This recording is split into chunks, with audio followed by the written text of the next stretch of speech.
నేటి వాగ్దానముగా తీసుకున్న వచనము సామెత 18:10. యెహోవా నామం బలమైన దుర్గము, నీతిమంతుడు అందులోనికి ప్రవేశించి లేదంటే పరిగెత్తి సురక్షితముగా నుండును. The name of the Lord is a great strong tower.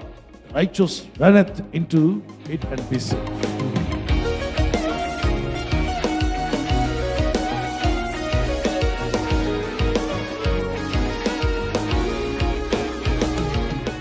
నువ్వు సేఫ్గా ఉండాలంటే ఆ నామములోకి పరిగెత్తాలి. యేసుక్రీస్తు నామమే ఈరోజు మనకు ఆశ్రయపురమై ఉంది. 91 కీర్తన 14, 15, 16 వచనాల్లో అతడు నా నామం ఎరిగిన వాడు కనుక నేను అతను తప్పించేదను. మీలో చాలా మంది ఇబ్బందుల్లో కష్టాలు ఉన్నారు. దేవుని బలిపీఠముకు కొమ్ములు పట్టుకో అనగా యేసయ్య నా చేతిలో పట్టుకోమని ప్రార్థన చేయి, ప్రభు వైపు తిరుగు, మొరపెట్టు. దేవా నీ కనికరాన్ని కోరుకుంటున్నాను, నా పొరపాట్లు క్షమించు నాయన, నా జీవితంలో ఇన్ని సంవత్సరాల్లో ఏ పొరపాటున్నా మన్నించమని ప్రార్థించి దేవుని మీద ఆశ్రయించగలిగితే నీకు ఆయన ఆశ్రయపురంగా ఉండి నీ మీద రాబోతున్న ప్రతి శోధనను తప్పించి ప్రస్తుతానికి నువ్వు వెళ్తున్నటువంటి ఈ స్థితిగతుల్లో కూడా దేవుడికి జయం ఇవ్వబోతున్నాడు. నమ్మితే గట్టిగా దేవునికి స్తోత్రాలు చెల్లిద్దాం. Praise the lord. ఎవరైనా ఒక ఇబ్బందుల్లో, ఒక కష్టాల్లో, ఒక శాపంలో పడ్డాడు అనుకుందాం.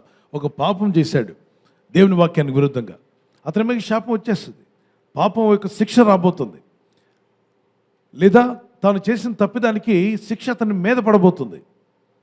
అది తాను గుర్తించాడు. అరే నేను పొరపాటున ఈ తప్పు చేశాను, నేను ఇలా చేయకుండా ఉండాల్సింది, ఏ విధంగా ప్రవర్తించకుండా ఉండాల్సింది, ఆ వ్యక్తిని నేను తిట్టకుండా ఉండాల్సింది, ఆ వ్యక్తిని నేను దూషించకుండా ఉండాల్సింది, నేనేదో నా మతిలో అనుకున్నాను, ఊహలు అవి నిజం అనుకుని మాట్లాడాను, నిజానికి అతని విషయంలో అది నిజం కాదని తెలిసింది. కానీ నువ్వు మాట్లాడిన మాటలు బయటికి వెళ్ళిపోయాయి కాబట్టి నీ మీద శిక్ష రాబోతుంది. ఆ శిక్ష వాళ్ళ మీద పడకుండా ఉండడానికి పాత నిబంధనలో ఆశ్రయపురానికి వారు పరిగెత్తాలట. ఈ వ్యక్తిని పట్టుకోబోతున్నారు, ఇతను పరిగెడుతున్నాడు ఆశ్రయపురంలోకి. మీరు చూడండి స్క్రీన్లో. పరిగెత్తి అక్కడ బలిపీఠం యొక్క కొమ్ములు పట్టుకోవాలి. అక్కడ బలిపీఠం ఉంటుంది. బలిపీఠం కొమ్ములు పట్టుకోకపోతే అతనికి మరణశిక్ష విధిస్తారు. పరిగెత్తుకుంటూ వెళ్ళాడు ఆశ్రయపురంలో. ఆ బలిపీఠానికి కొమ్ములు ఉన్నాయి చూసారా, ఆ కొమ్ములు పట్టుకున్నాడు. ఆ కొమ్ములు పట్టుకొని ప్రార్థించాలి మోకరించి, తండ్రి నేను అనుకోలేదు, నేను ఊహించలేదు. అయితే నీ వలన ఏదైనా పొరపాటు జరిగితే అది నీ మీదకి శిక్షగా, శాపంగా వచ్చి నీ జీవితాన్ని, నీ కుటుంబాన్ని నాశనం చేయకముందే ఆశ్రయపురానికి పరిగెత్తాలి. త్వరగా చెప్పండి. ఎక్కడికి? మీ జీవితాల్లో కూడా ఏదైనా పొరపాటు ఉన్నదా? ఎప్పుడైనా పొరపాట్లు ఉన్నాయంటారా? అసలు ఏమి లేవు కదా. పరిశుద్ధులు, పరలోకం నుండి దిగి వచ్చిన దూతలు కదా. చిన్న చిన్న పొరపాట్లు, కావాలని చేసినవి కాదు, అనుకోకుండా జరిగిపోయినవి. అనుకోకుండా నువ్వు మాట నీ నోటి నుండి వచ్చేసింది, తర్వాత బాధపడ్డావు, అరే నేను అలా అనకుండా ఉండాల్సిందే, ఆ మాట వాళ్ళు బాధపడి ఉంటారు కదా అని ప్రార్థన చేయండి. ఆ వ్యక్తి ఏమైనా గాయపడ్డాడేమో, ఆ వ్యక్తికి ఏమైనా బాధ కలిగిందేమో. నేనైతే కావాలని కాదు, అక్కడున్న రియాక్షన్స్ కొన్నిసార్లు ఇబ్బంది పెడుతుంటాయి. అలాగే పార్కింగ్ దగ్గర ఇటువైపు పార్క్ చేస్తున్నా, అటువైపు పార్క్ చేస్తుండొచ్చు. ఒకళ్ళు ఒక విధంగా మాట్లాడుకోవచ్చు, మరొక విధంగా అనుకోవచ్చు. కొన్ని మార్లు మనకు తెలియకుండా మన వల్ల జరిగిన పొరపాట్లు అవి మన మీద కీడుగా మారకుండా ఉండడానికి దేవుడు పాత నిబంధనలో పెట్టినటువంటి మార్గమే వెళ్ళమన్నాడు. ఎక్కడికి వెళ్ళమన్నాడు తెలుసా? ఆశ్రయపురానికి. త్వరగా చెప్పాలి. ఆశ్రయపురానికి పరిగెత్తాలంటే ఆశ్రయపురానికి. ఎలా వెళ్ళాలంటే నీ మీద దేవుని ఉగ్రత రాకముందే, దేవుని శాపం నీ మీదకి రాకముందే, నువ్వు మాట్లాడిన మాట వల్ల కానీ, నువ్వు చేసిన చేతల వల్ల కానీ ఏదైనా పొరపాటు కానీ నీ జీవితంలో ఉంటే అది శాపంగా మారి నీ మీదకు పడకముందే తెలివైన వాడు, బుద్ధిమంతుడు, వివేకవంతుడు అయితే నువ్వేం చేస్తావంటే పరిగెడతావు. ఎక్కడికి? ఏది పరిగెత్తాను ఒకసారి ఇలా అనండి కూర్చున్న దగ్గరే. ఎక్కడ పరిగెడుతున్నాను మీరు? ఆశ్రయపురానికి పరిగెత్తి, ఆశ్రయపురంలో ఏముంటుంది? అక్కడ మందస్సము ఒకవైపున, దీపస్తంభము మరొక వైపున, బలిపీఠము. బలిపీఠానికి కొమ్ములు ఉంటాయి. ఇక్కడ ఒక కొమ్ము, ఇక్కడ ఒక కొమ్ము ఉంటుంది. ఆ బలిపీఠం ఎదుట మోకరించి ఏం పట్టుకోవాలి మీరు? బలిపీఠం కొమ్ములు పట్టుకొని ప్రార్థన చేస్తే అప్పుడు వెనక పరిగెత్తుకొచ్చిన వాళ్ళు కూడా అక్కడ నిలబడి దేవుడు అంట అతను ముట్టవద్దు, అతను నా కృప కోరుకుంటున్నాడు, నా కనికరాన్ని కోరుకుంటున్నాడు, అతన్ని ముట్టవద్దు మీరు, నా కనికరాన్ని కోరుకుంటున్నాడు, నా దయ, నా ప్రేమ, నా కనికరం కావాలని ఏడుస్తున్నాడు. తన తప్పిదాలు ఒప్పుకున్నాడు. పొరపాటును కూడా ఇలాంటి పనులు మళ్ళీ రిపీట్ చేయనంటున్నాడు. జీవితంలో మళ్ళీ పొరపాట్లు చేయనంటున్నాడు. ఆ విధంగా ఎవరైతే ఆశ్రయపురంలోకి వెళ్తారో శిక్ష తప్పించుకుంటారు, ఉగ్రత తప్పించబడుతుంది, శాపం నుండి తప్పించబడుతున్నారు, భయంకరమైనటువంటి శ్రమ నుండి వారు తప్పించబడుతున్నారు. ఈ వాగ్దానం వెంటనే మనం ఒక కీర్తన పడుకొని మరికొంత సమయం ఈ వాగ్దానం ధ్యానం చేసుకుందాం.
ఈరోజు కూడా దేవుని బిడ్డలారా, వాక్యానికి విరుద్ధంగా జీవిస్తున్న ఏదన్నా అలవాటు కానీ తలంపు కానీ ఉంటే, అసూయ కావచ్చు, క్షమించలేని తత్వం కావచ్చు, కక్ష కావచ్చు, క్రోధం కావచ్చు, మత్సరం కావచ్చు, ఒక సిగరెట్, ఒక కైనియో, మరి సినిమా పిచ్చో, లోకంలో అనేక రకరకాల పిచ్చులు ఉన్నాయి.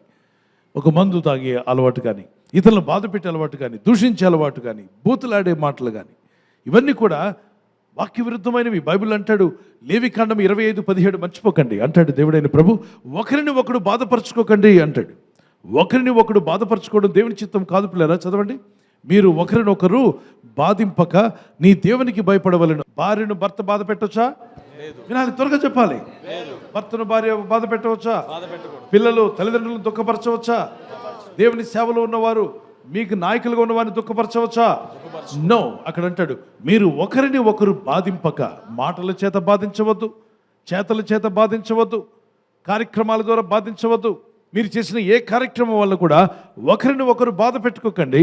నేను మీ దేవుడని యెహోవాను. ఎందుకన్నాడు ఆ మాట? నేను సృష్టికర్తైన దేవుడిని, నాకు కోపం వస్తే మీ పని అయిపోద్ది అంటున్నాడు అక్కడ. నాకు కోపం తెప్పించొద్దు. ఉదాహరణకి పిల్లల మధ్యలోకి వెళ్ళి గొడవ పడుతున్న పిల్లలతో చెప్తాడు కదా, నాన్న నేను చెప్తున్నాను, గొడవ పడ్డారంటే ఊరుకోను, గొడవ పడ్డారంటే ఊరుకోనని చెప్పి అంటాడు. నేను చెప్తున్నాను అంటాడు. అంటే నాన్న చెప్పాడంటే ఖచ్చితంగా వాళ్ళు గొడవ పడకూడదని దాని అర్థం. ఇతరులను బాధ పెట్టకుండా, ఇతరులను దుఃఖపరచకుండా, నీ జీవితం ఏదో దేవుడికి ఇచ్చిన పని ఏదో చేసుకుంటూ సంతోషంగా ప్రార్థనలో దేవుళ్ళు ఆనందిస్తూ వెళ్తున్నప్పుడు, నీ పనుల మీద నువ్వు బిజీగా ఉంటూ ప్రార్థనా ప్రయత్నం చేస్తూ విశ్వాసంతో నిరీక్షణతో ముందుకు వెళ్ళడానికి ప్రయత్నం చేస్తే, అది బిజినెస్, అది ఒక చిన్న స్టార్టప్ కంపెనీయో, లేదా ఒక చిన్న పని చేసుకుంటున్నావో, లేదా ప్రమోషన్ కొరకు ఎదురు చూస్తున్నావో, సేవా పరిచర్య, నీకు ఇవ్వబడిన పని మీద శ్రద్ధ కలిగి ఉన్నప్పుడు దేవుడు నేను దీవిస్తా అంటున్నాడు. అప్పుడు మీరు దేశంలో సురక్షితంగా నివసించెదరు. మీ భూమి ఫలించును. అంటే భూమి మీద పంట ఫలిస్తుంది. నువ్వు రైతు అయితే పంట ఫలిస్తుంది, ఉద్యోగం అయితే నీ ఉద్యోగులను ఫలిస్తావు.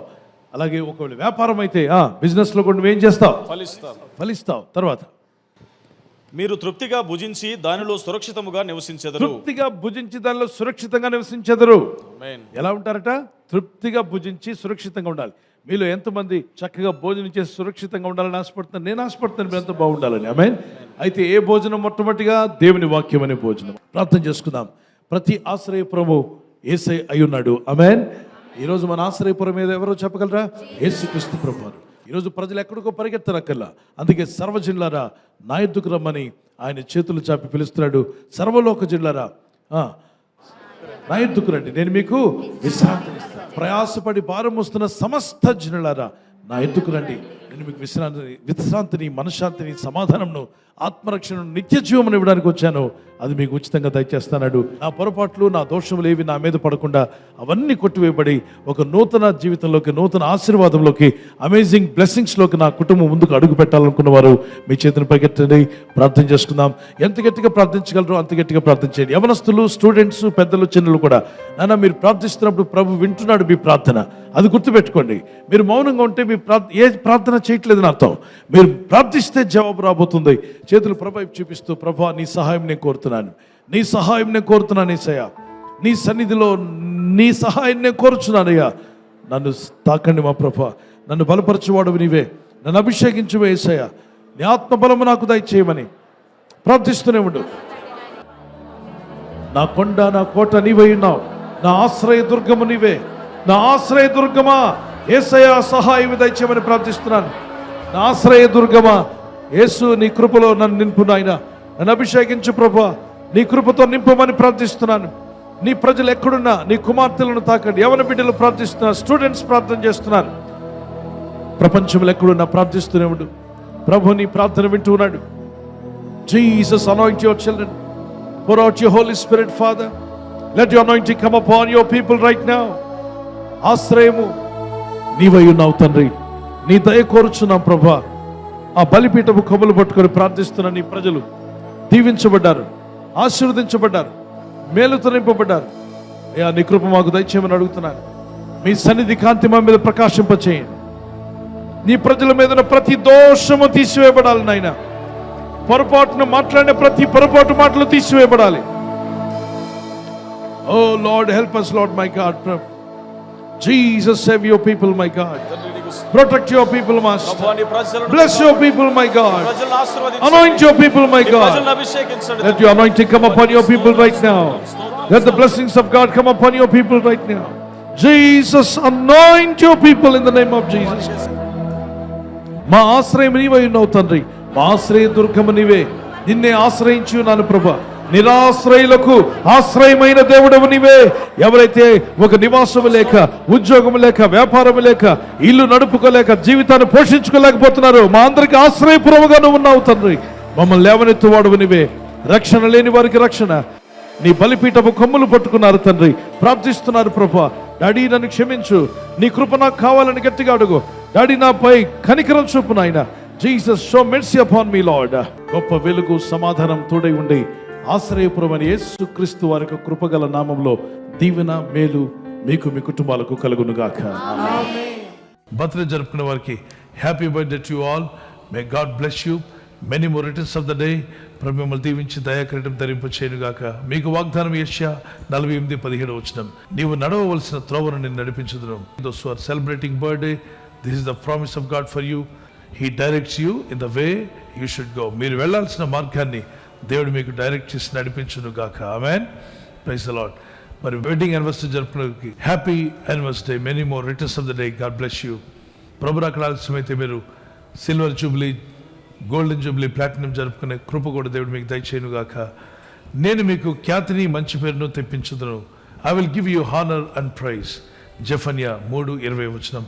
ఈ వాగ్దానాన్ని బట్టి దంపతులని మిమ్మల్ని దేవుడు దీవించి ఒకరి పట్ల ఒకరు ప్రేమానురాగాలు పెరిగినట్లు, love and affection may increase between husband and wife. Nothing in the world can come with you but show your love and affection. It they will never forget. May God bless you.